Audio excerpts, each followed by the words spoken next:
Друзья, всем привет! Решил снять ролик о такой проблеме, как потеря брелка сигнализации автомобиля. Значит, сам столкнулся, к сожалению, с этой ерундой.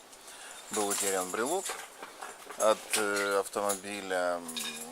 Значит, первое, что надо будет сделать, если у вас остался ключ, утерян брелок, значит, вы вскрываете дверь. Ну, я сделал все просто, я открыл капот и сразу нашел и отключил ревун, для того, чтобы я мог спокойно работать с сигнализацией. Значит, потом открыли дверь ключом, открыли капот очень быстро, отключаете ревун, и у вас есть время для того, чтобы спокойно решить проблему. Первое, что нужно сделать, это найти кнопку отключения сигнализации, потому что, как многие говорят о том, что можно предохранители, это все ерунда. У меня стоит шериф, я вытащил 2 предохранителя, а сигнализация продолжала работать. Поэтому только секретная кнопка, черненькая, может отключить сигнализацию. Это то, что можно сделать быстро, самому, не обращаясь на СТО или куда-то к специалистам. Значит, как правило, все эти кнопки находятся вот в этих частях. Вот в этих частях. Вот здесь, вот как правило, их всегда здесь ставят. Вряд ли кто-то, может быть, вот здесь вот. Для того, чтобы найти кнопку, нам нужно, конечно, изголиться, нужно лечь или влезть под этот самый.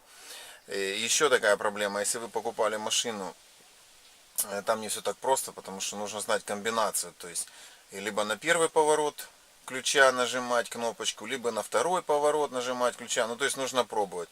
Вставили ключ, провернули, нажали секретную кнопку. Нет, не срабатывает. Значит, следующий поворот ключа, включаете зажигание, пробуете. В одном из этих вот алгоритмов у вас выключится сигнализация. Вот так вот. А ревун я отключил для того, чтобы он мне не мешал, потому что здесь башка просто от него раскалась, от этого ревуна. Вот.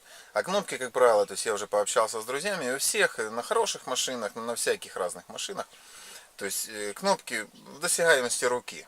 То есть под передней, вот здесь вот, как правило, вот эти вот панельки, либо вот это вот здесь вот. Ну, естественно, у вас же есть ключ от машины. Конечно, если вы взломщик, то вам этот ролик нафиг не нужен.